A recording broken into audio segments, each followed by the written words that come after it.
Welcome to the Business of Government Hour TV, a video companion to our flagship radio program. I'm Michael Keegan, your host. What is the mission of NIH's Information Technology Acquisition and Assessment Center, NITAAC? And how does NITAAC assist federal agencies to accomplish their missions?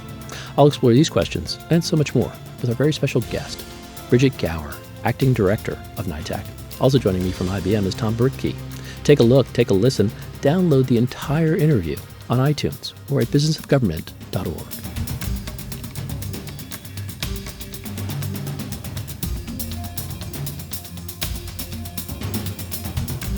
So, Bridget, would you tell us more about the history and mission of NIH's Information Technology Acquisition Assessment Center, NITAAC?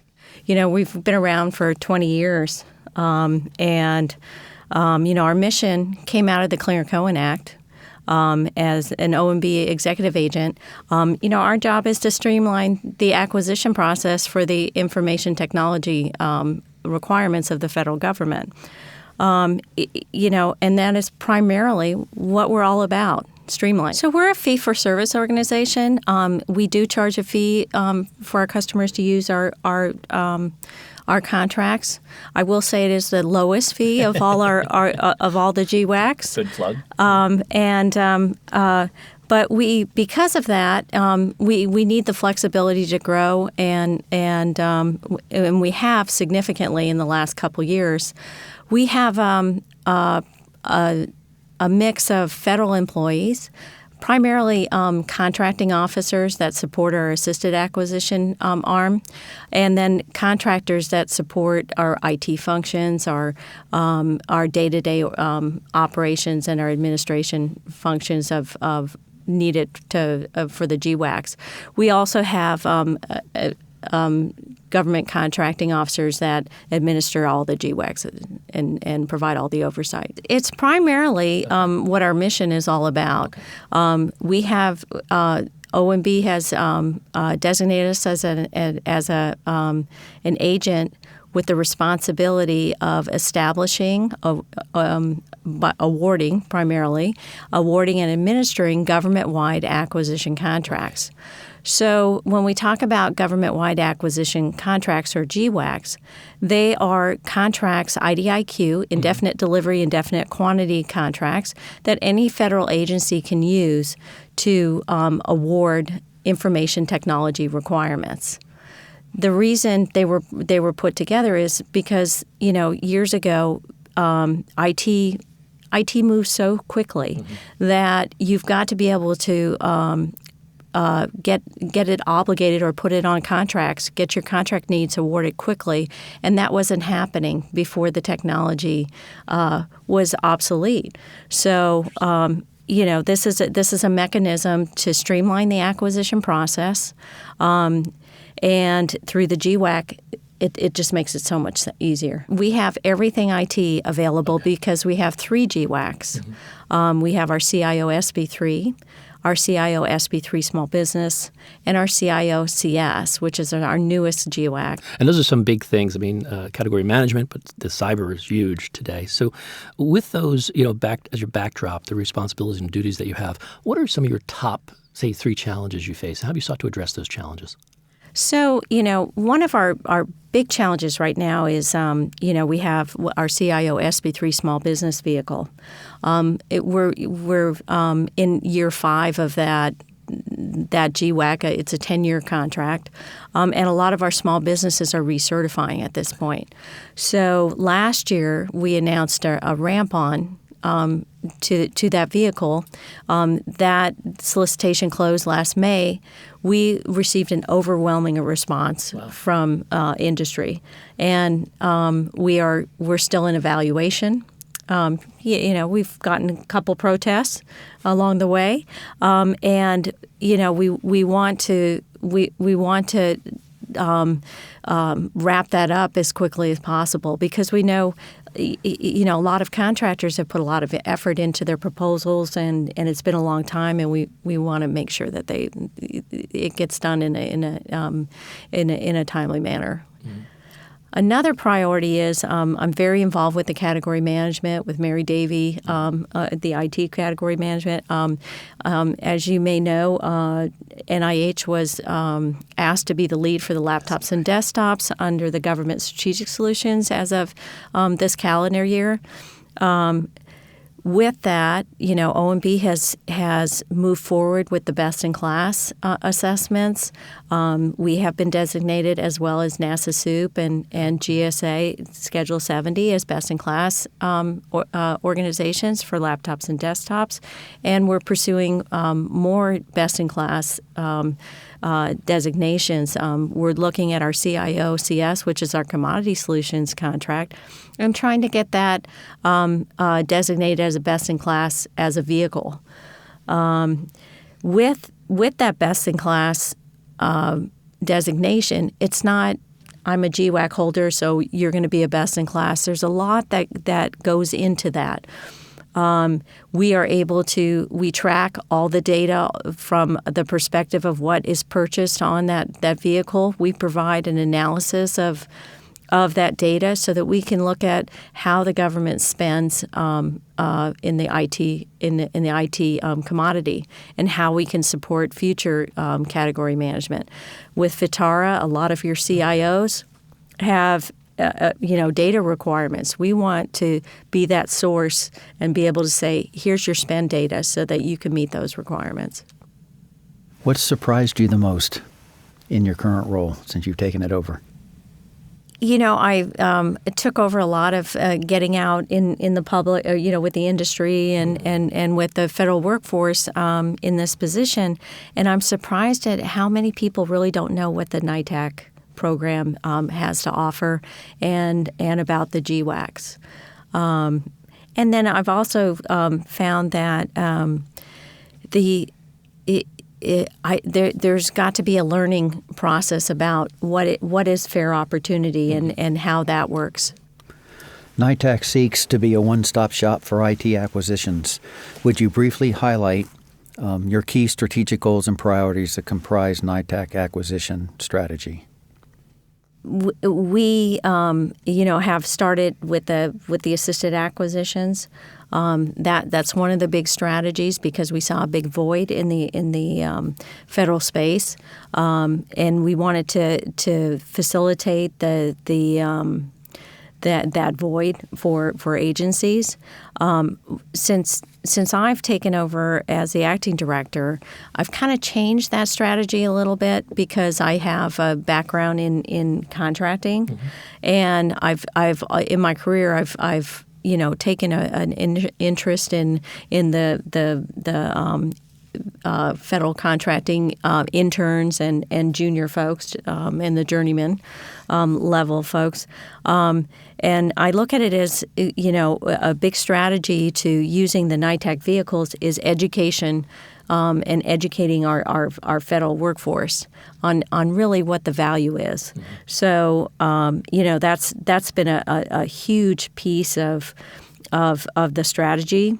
A secondary strategy is it dovetails into making it easy to buy what you need to get it into the hands of the user as soon as possible.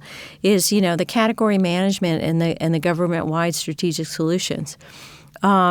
If we can leverage the federal government and for example, with right now we're looking at cloud and saying how can we help the federal government in meeting their IT modernization goals and leverage that spend through our vehicle to get them what they need from a cloud perspective. I mean, everybody needs cloud now. Right? Everybody's buying cloud. So how can we leverage that to make sure?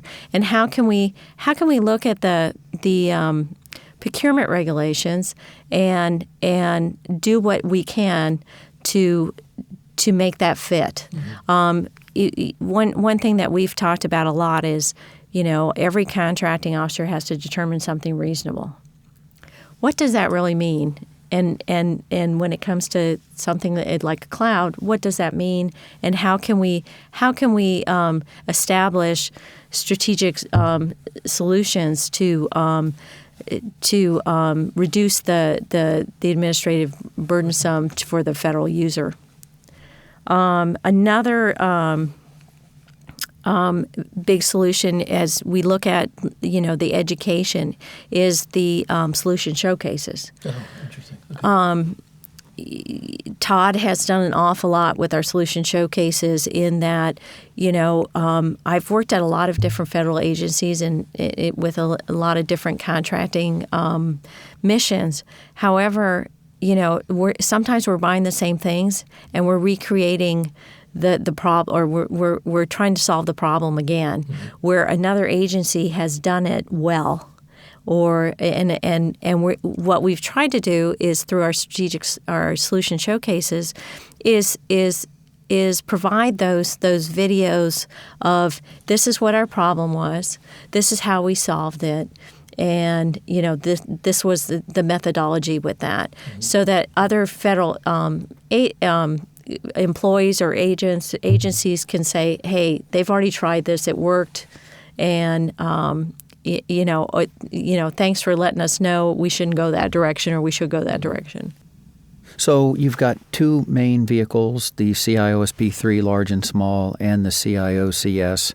Both are promoted in really solutions contracts that allow both for services and product buys.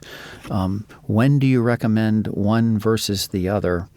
And is that a decision that you, NITAAC, make when a requirement could almost fit in either bucket, or is that a ordering agency decision? So, we've got two types of people that use our contracts.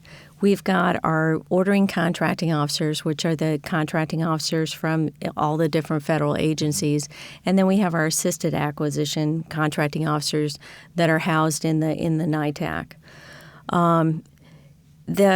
The ordering contracting officers from the various agencies, they have broad latitude to make those decisions. They basically control the procurement from start to finish.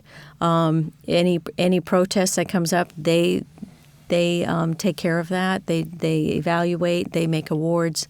So they would make that determination. On the assisted side, our contracting officers, we would talk with our customer and see if they have a preference. But we do scope reviews and make sure that we fit into the proper GWAC. We are GWAC neutral because we have three, and there is some overlap. But my rule of thumb would be if it's a very service-driven requirement, it would better be suited for CIO SP3. If it's more a commodity solution where it may have a little bit of service but more the commodity, I would say it would fit better on the CS contract. We actually have had, because we also have a fee cap on CIO SP3, we wanted to allow folks to feel the same benefits on the CIO CS, so we put a fee cap on the CIO CS so that they would even be neutral, because we had some customers say, well, we'd rather use SP3 because of the fee for the complexity of our contract. The fee is going to be much higher. And what is that fee cap?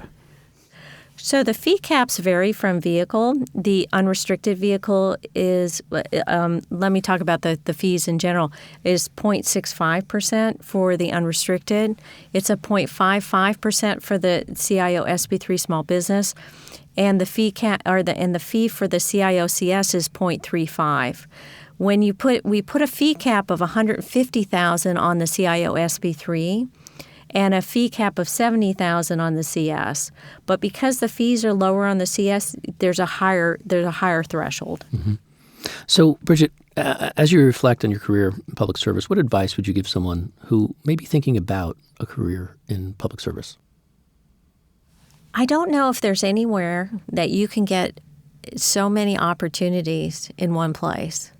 I know I've had I've been in the federal government. In June it will be 30 years, and I've had several different careers within that 30 years. I've worked in recreation, which was very fun, but I've supported the mission of several different agencies, and they've had significant missions. I've worked with the Army. I've worked with the Department of Homeland Security with a couple of their different components. I've worked with the FCC, where I've had opportunities to work with dynamic people, and like Steve Van Rokel. I worked for Steve Van Rokel at FCC, and it's very nice to see someone from industry come out and you see a different perspective. And I don't know that there's another organization out there or a business that you could have all those different opportunities. I think the federal government, there's the things that I would probably tell someone that's coming in: don't worry as much about the grades as the experience that you're getting. I know there were times in my career where I could have gone for the promotions, but thinking back and saying, should I go to the War College or should I get it promoted? I was very happy that I took that time to go to the War College over a quick promotion. So I would also tell people, kind of plan out what you want to do, and what stepping stones you want to get into the positions that you want to be. Experience is a big thing, and it's not always I've done a lot of jobs at a very low grade that are the same as other jobs that are at a very high grade. So don't think that just because it's looking at the grade levels, it's not an important job. Every job is important. Thanks for joining us on this edition of the Business of Government Hour TV, a video companion to our flagship radio program. Until next time, it's businessofgovernment.org.